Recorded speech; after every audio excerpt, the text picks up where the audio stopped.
Hey media, we need a rewrite. I'm Erin Trafford, and this is The Fourth Draft. Well, hello, welcome into episode 4 of The Fourth Draft. Well, that's rather poetic. I want to start with a little story today. A little story about podcasting. The last few episodes, we talked a lot about media. We were really looking in the rear view mirror. We were considering how we got here, which is something that, a phrase I posed in the trailer for the show. How did we get here? So I figured we needed to spend the first few episodes really unpacking that. But for today, I want to tell you a story about the future. Because, some in my circles would say that I'm a little bit of a psychic or a witch or whatever you want to call me. No, not really. This is something that really happened to me, I want to say about 8 weeks now. And I walked into a conversation and this was the phrase that was uttered. There is zero future for podcasting. Like zero future. So when I think of that, I think of like apocalyptic doom and gloom going in the absolute shitter. And so, when I heard those words uttered, and I should say by a broadcast executive in Canada at a fairly large Canadian broadcast company, a couple of things. The first thing I knew is that it was a knee-jerk reaction. So when people say things that are hyperbolic or whatever, I always know that it's some sort of reaction to an emotional response of some element of fear or discomfort. So I did take it all with a grain of salt. It was a bit of a knee-jerk reaction. And I also think, wholeheartedly believe, in fact, that it is not the belief of many that podcasting has zero future. But it does deserve, this question of future does deserve a little bit of space to address. Because here's what I know is that the future of podcasting does not look like the future of radio, and it does not look like the future of digital media. It doesn't look like the future of anything we have built before, because it's not anything we have built before. So if we're going to be excited about it and lean into it, which, business owners and brands and creators are leaning into this medium with huge numbers, right? Lots of people are leaning in. If we're going to do that, I think it's a good time to have a conversation about what could that future look like, and upon what kind of characteristics are we going to judge the results or create a metric of success, right? So that's what I want to talk about today, is this idea of, sort of podcasting being on the rise, and don't let your future hit you on the way out the door, right? Let's not sort of lose sight of the forest for the trees, trying to compare it to something we've already done, because we've never done anything like this. Never, never, never. I'm Erin Trafford, by the way. Thank you for tuning into The Fourth Draft and making it part of your routine. This is a new show here that I launched a few weeks ago, frankly, off the side of my desk, much to my team's chagrin. But I am the CEO at Story Studio Network, and we are a branded podcast network in Canada. We have teams in Halifax, New Brunswick, and in throughout parts of Ontario, mostly in Toronto. And in the last few months, I also launched a media division of the company called the Echo Community Podcast Network. The missions of both companies are to really bring audio on demand in its highest form to Canadians in ways that best serve them. So Story Studio Network focuses on working with brands and organizations, and getting their messages out using the power of podcasting. And we have an incredible team that works doing that. The Echo Network is about reinvigorating local communities who have lost connection to their local content and local stories by, as a result of either local news organizations shutting down, or radio stations going off the air, or any of those kind of trends that we have seen in the last 10 years or so. So both companies are new, they're startups. And here's what I'm learning too, is that being a woman CEO in the Canadian startup space, let alone the Canadian media startup space, is it's something else, I'll tell you. It's something else. If you have any advice, drop me a note on LinkedIn, or if you would like to chat, or maybe just be a supportive friend, I will gladly accept. It is a challenging landscape. It is a challenging landscape. And as I say that, I'm making notes. So maybe in a couple of weeks, I'll tell you kind of what the challenges have been, because there have been many. There have been many, and I expect there will be more. So that's the context. So let's talk a little bit about this whole podcasting being on the rise, because why did I lean into podcasting? Well, there were a bunch of reasons why I decided to lean into podcasting, but I think these are the reasons why other people are now kind of catching on and moving forward. So to set the stage, I want to say podcasting is a lot of things, but I can tell you with absolute certainty, it's not a direct competitor to any one specific form of media. And here's why. The truth of it is that every media source, whether it's digital, whether it's streaming, whether it's TV, over the air radio, library books, okay, which is technically a form of media, um, we're all just competing for attention. So if you look at it through that lens, it's really hard to justify saying that podcasting is a direct competitor to radio. There are a few deeper comparisons. People tend to listen to audio in the car, and traditionally radio has owned the space in the car, right? Until very recently, when we started to see podcast numbers, in-car listening podcast numbers tick up. But it's nowhere near radio. So radio is still king, queen, jack, 10 of spades in the car. I don't know that it'll stay that way forever, which is why we're talking about the future of podcasting. But, there really isn't a justification for saying that podcasting is a direct threat to radio. So here's what we know to be true. There are three things I want to unpack today. And I think we'll probably have to talk about this at length. Like, I'm sure you have questions. And if you do, again, please reach out, hello@storystudionetwork.com, or find me on LinkedIn, Erin Trafford.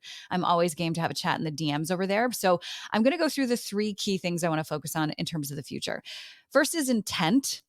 Okay, we're going to talk about intent. Then we're going to talk about how it's best served. And on ice, best served on ice, podcasting. No, okay, how it's best served to the listener. And then also, I want to talk about headspace, because it's kind of a blend of both intent and this idea of being best served. So let's start with intent. Why is podcasting different than radio or television?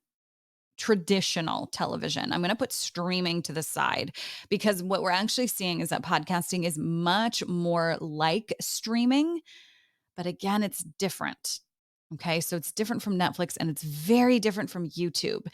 So the way to understand intent is, let's look at the behavior of the listener, where we are when we choose to listen to podcasts. There's some cool research out there that shows that people are actively building their podcast listening into their lives around things they already have to do. Some of the highest listening happens while folks are exercising. So out for a jog, out for a walk, on the treadmill, whatever, even just lifting weights, you've got a podcast in your ears. I love to listen to podcasts while I walk my dog. I listen to podcasts while I do a full house clean, top to tail, because I drown out the noise of the kids, and I just, put my podcast on and do my thing. And that's also a very popular behavior. There are folks who listen to podcasts while cleaning the house and doing other kind of menial errands. So, if you're a parent, you probably know about the Saturday morning hustle, when you're doing the Costco, you're doing the grocery store, you're doing, the tailors or whatever, you're doing that runaround. People are listening to podcasts during those times when they're expecting to hop in and hop out and hop in and hop out of the car. And the reason I'm telling you this is because podcast listening is different than over the air radio listening, where you might sit in the car and flip on the radio, and then what you get is what you get. As my daughter would say, you get what you get, and you don't get upset. You get what you get. And then you're going to flip through the channels if you don't immediately hear something that aligns with you. Whereas when we're looking at behavior linking, or behavior stacking, or habit stacking, as it's been called, you're consciously choosing to listen to that show while doing something else. Maybe listening to the podcast makes cleaning the toilets more enjoyable, right? There's a behavior linkage, and therefore an emotional linkage. And what the research has shown is that actually impacts our absorption rates in a positive way. The neat thing is that we have seen there are huge double-digit percentage lifts in things like brand engagement, retention, recall. And it's because our brains are doing two things at the same time intentionally. It's so cool. I am not a neuroscience. I play one on the podcast, but that is what the research shows. And you don't get that kind of depth with the radio. So, there I would say, not a comparison. There we're in an apples to oranges situation. So, now let's talk about how the content is best served. And what do I mean when I say that? With over the air, traditionally, television, and we can talk about the TiVo thing, but that was a weird time in television. Um, just traditional over the air signals, okay? It is linear by nature. What goes out is what goes out. And if you miss it and you don't connect again on that frequency, you're never going to have known that it happened unless there's a replay later on and you happen to catch that, right? It's a linear experience. If the listener isn't there when the over the air signal is sent, the listener doesn't know what happened. They have no way of rewinding and catching up. That's just the nature of the technology. Podcasts, we see this, are best served and produced, in fact, which is something that we excel at Story Studio Network in a non-linear fashion. Non-linear, because when given the choice, human beings display a behavior with podcast listening where they don't want to listen to it linearly. They have more control over how they experience your content. They're going to bounce around with intention. So produce your show with that expectation. Expect them to want to replay things. Expect them to maybe hop in on episode, 52, love what they hear, and then go all the way back to episode 1 and do that whole binge thing, which sometimes you can do now on Netflix with, if somebody recommends a show. I don't know why you would do that. Why, if somebody recommends a show, you wouldn't just naturally start on episode 1. So there again is an interesting behaviorism with podcast listeners, is that they don't typically start on episode 1, but if they like what they hear, they will go back to episode 1. So this whole idea of experiencing the content in a nonlinear fashion, I can take it one step further and say that the research shows too that while the producer or the host experiences the show linearly, because I'm producing this every Wednesday morning at my desk and then editing it up and dropping the file. So for me, it feels linear. It's very likely that you are not experiencing my show in any the same way. So you might be listening to this episode 2, 3, 4 weeks after I've experienced it. I've moved on. I'm 4 episodes ahead of you already. And here you are on episode 4. So it's a really kind of nuanced understanding of how podcast content is best served and received. It's very different than traditional radio. And I think that's why it presents a massive opportunity. Again, not competition.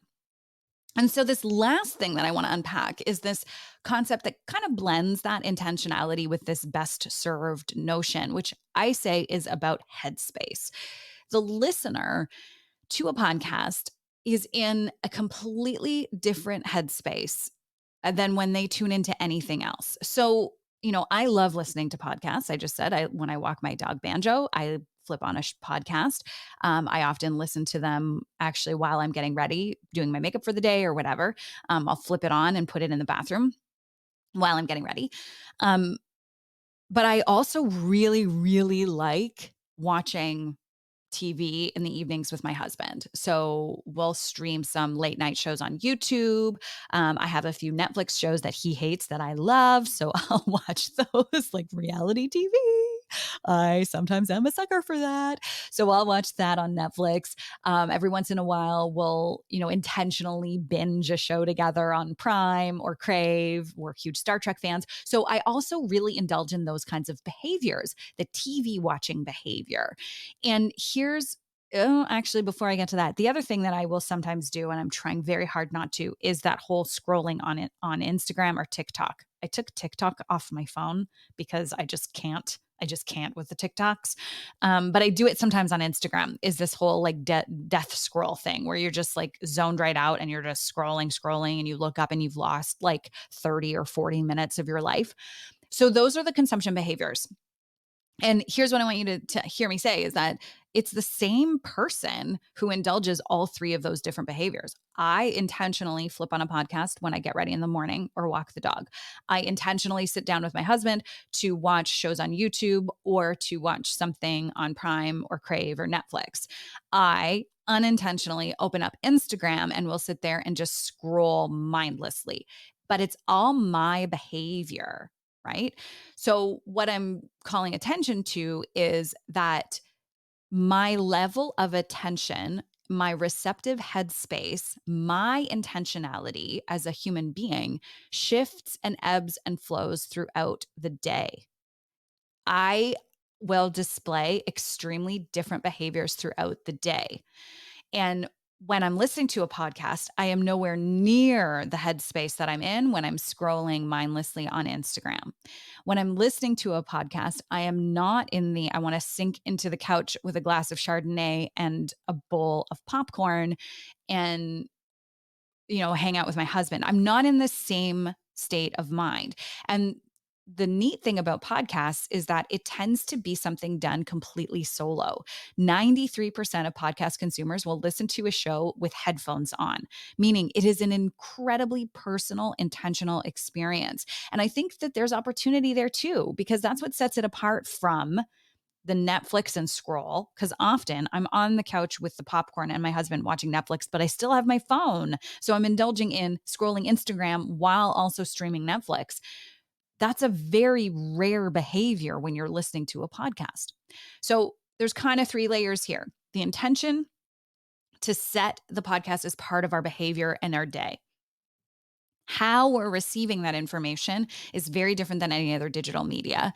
And then also, the way that our brains work with intentionality and headspace is that you might have one listener who is fragmented into different types of mindset behavior based on their content consumption.